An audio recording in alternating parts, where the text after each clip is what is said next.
kuma har yanzu rashin kunya ta tana nan, ba wai ta tafi bane. A'a, in ba he na ci buson uwarka ba Allah ya tsina. Yaro ne bai san wuta sai ya tara. Kai tsaya dangin dunguwar kawai mai gida kake mazagin nan. Wai wani zango kake magana? Wai na Ghana ko na Togo ko na Cameroon? Wai zango dai Adam ya zango kake mazagin nan? Gaskiya ran nan ya kamata ka ci gindin uwarka.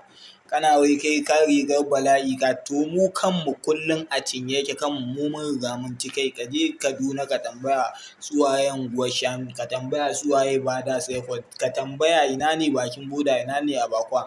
To matattaran cin kai ne dan gindin uwar mamanka.